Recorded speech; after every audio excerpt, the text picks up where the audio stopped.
महाभारत की इतनी बड़ी कहानी में कभी सोचा है कि कैसे बस एक छोटा सा काम, चाहे वो कोई वरदान हो, कोई श्राप या बस एक फैसला, पूरी की पूरी पीढ़ियों की किस्मत पलट सकता है।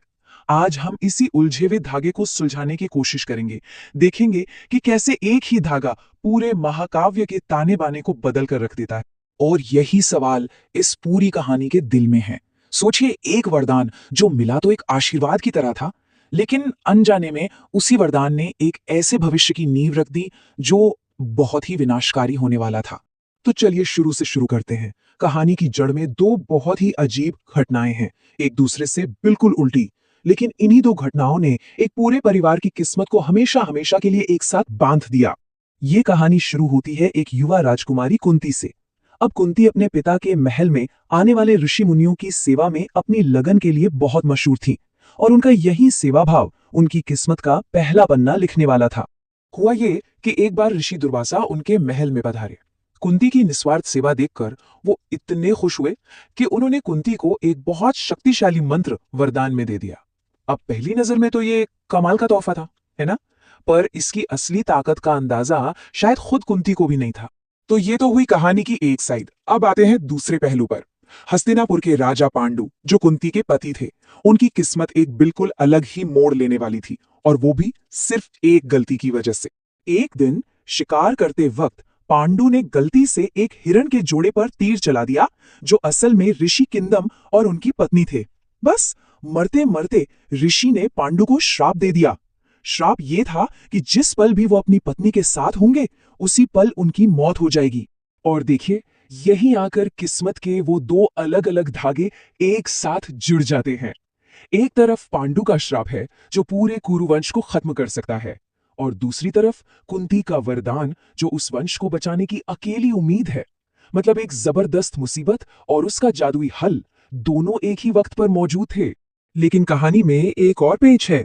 पांडु से शादी होने से भी पहले कुंती की जिंदगी में कुछ ऐसा हुआ था जिसका साया जिंदगी भर उनका पीछा नहीं छोड़ने वाला था। एक ऐसा राज जो आगे चलकर महाभारत के युद्ध की एक बहुत बड़ी वजह बना। ये बात तब की है जब कुंती बहुत छोटी थी। अपनी युवावस्था की जिज्ञासा में ये समझे बिना कि उनके पास कितनी बड़ी शक्ति है, कुंती ने उस मंत्र को आजमाने का फैसला किया। उन्होंने सूर्यदेव को याद किया, और सूर्यदेव सच में उनके सामने आ गए।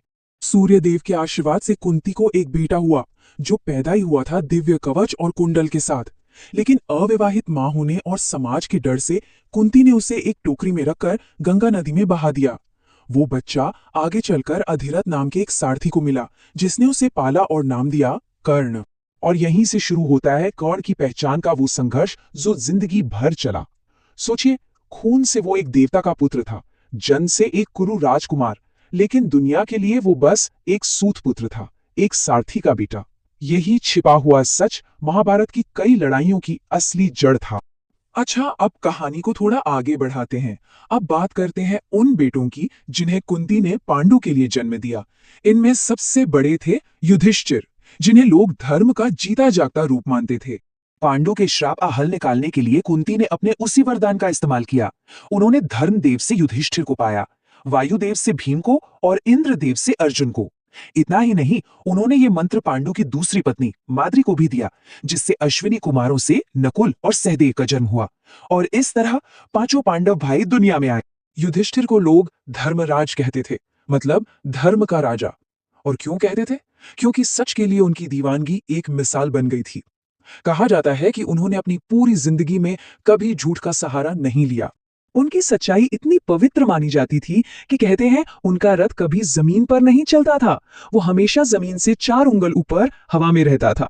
ये इस बात का सबूत था कि वो कितने बड़े सत्यवादी हैं। लेकिन कुरुक्षेत्र के मैदान में एक ऐसा मोड़ आया जिसने उनके इस अटूट सच को भी चुनौती दे दी। हुआ ये कि युद्ध जीतने के लिए कौरवों के महान गुरु द्रोणाचार्य को रास्ते से हटाना बहुत जरूरी हो गया था।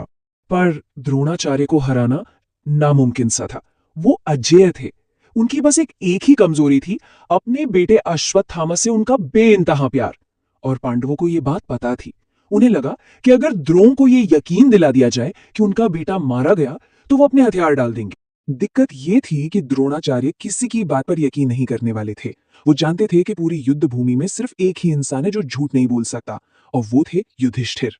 तो अब सारा का सारा प्लान इस एक बात पर आकर टिक गया था कि किसी तरह दुनिया के सबसे सच्चे इंसान से झूठ बुलवाया जाए। तो प्लान ये बना कि भीम ने अश्वत्थामा नाम के एक हाथी को मार गिराया। जब द्रोण ने युधिष्ठिर से कंफर्म किया तो युधिष्ठिर ने वो आधा सच कहा जिसने इतिहास बदल दिया। वो बोले, अश्वत्थामा हता, यानी अश्वत्थामा मारा गया। और जैसे ही उन्होंने अगला हिस्सा बोला, नरोवा कुंजरोवा, मतलब इंसान या हाथी, उसी पल कृष्ण ने अपना शंख बजा दिया। द्रोण पूरी बात सुनी नहीं पाए। वो बस एक पल था और एक आधा सच, लेकिन उसका असर युधिष्ठिर की जिंदगी पर बहुत गहरा और हमेशा के लिए पड़ा। तो देखते हैं उस एक पल की कीमत क्या चुकानी पड़ी। सिर्फ एक बार सोचिए, पूरी जिंदगी सच बोलने के बाद सिर्फ एक बार सच से डिगने का नतीजा कितना बड़ा हुआ। उसी पल उनका वो रथ जो हमेशा हवा में रहता था, जमीन पर आ टिका। और ये कीमत सिर्फ यहीं तक नहीं थी। अपनी जिंदगी के आखिर में उसी एक आधे सच की वजह से धर्मराज युधिष्ठिर को भी स्वर्ग जाने से ठीक पहले कुछ देर के लिए नरक देखना पड़ा था। तो घूम फिर कर हम वापस उसी सवाल पर आ जाते हैं, है ना? कुंती के वरदान से लेकर पांडु के श्राप तक, कर्ण के जन्म से लेकर युधिष्ठिर के उस एक आधे सच तक, हर चीज एक दूसरे से जुड़ी है। ये सब देखकर एक सवाल मन में आता है कि जब किस्मत ऐसे पेचीदा धागों से बुनी हो तो क्या कोई सच में अपनी मर्जी से कुछ चुन भी सकता है, या सब पहले से ही तय है?